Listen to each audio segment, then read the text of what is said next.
We all do it, right? Set out with the best intentions only to end up losing 2 minutes, 10 minutes, maybe even a whole hour or more out of our day once we start adding things up. So this week, I want to share a couple of tools that I don't profess will solve this issue, but will certainly give us some cold hard stats on it and heighten our awareness. So what am I talking about? Well, for your teen, it might look a bit like this. So they sit down to start their maths homework and they go to YouTube to find a tutorial that explains simultaneous equations or whatever topic or system they're working on. Then at the end of the video, YouTube, of course, auto-plays another video. And no, it's not about simultaneous equations. But hey, it's only 2 and a bit minutes, and how can you not want to see how you've been peeling bananas wrong all these years? And then while they're watching that, a notification pops up on their screen with a message, and before they know it, they're clicking over there just quickly to check that out. And no, that's not about simultaneous equations either.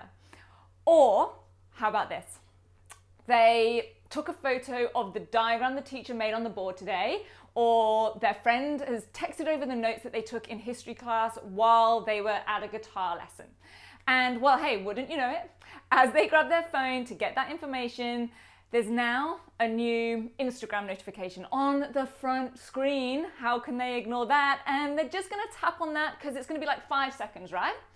And then it turns into a quick scroll through the comments on that post or that story. And then, oh, a new email just popped up, but it's okay because it's from the English teacher. So that counts, right? Better just check in case it's something urgent. Yes, it's a help sheet for that assignment they just got given out today. So they better go download that, print it off now because they're gonna need it, right? And all of a sudden, they're nowhere near that history homework or that math homework that they set out to do. And they haven't even opened the notes or the diagram or the tutorial or whatever it was that they needed to be able to complete that work. And it's important to note here, these are examples of dedicated students setting out on the right path. They set out to use their phone or YouTube for a genuine educational purpose. So this doesn't even include the times when we are just aimlessly checking our phones or our emails, randomly scrolling through social media. And by the way, I will absolutely say that I'm certainly not perfect at this either. That example I just mentioned where the email pops up, that's me. My bad habit is just going quickly to check my emails.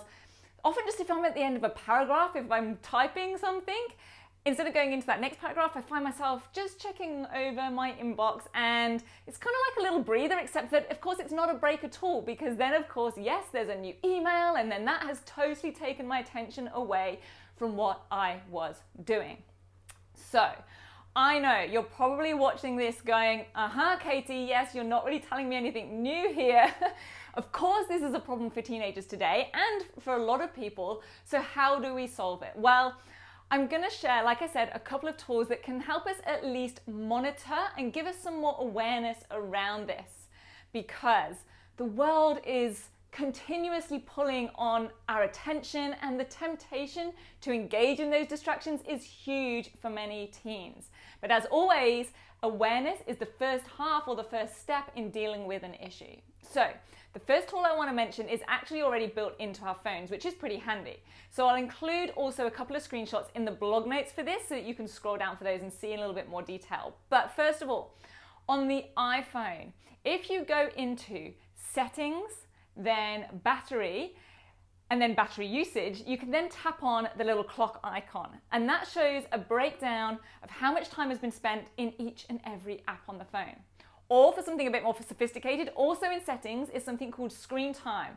And in there you can track things over time and even set your own limits on different apps and types of phone usage. So that's pretty cool, right? Now, I don't have an Android phone, but I did do a bit of research to find out what the equivalent is, and Android users can do the same thing with a tool called Digital Wellbeing. Again, it's already inside of the phone in the standard operating system, and similar to screen time, you can do all those things like see how many times you've unlocked your phone, how many notifications you get through, and how long you've spent on or inside those different apps.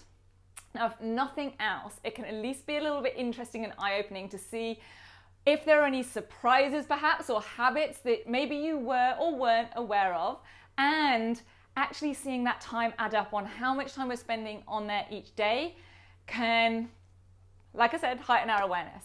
So that can then, of course, lead to taking some positive action if necessary.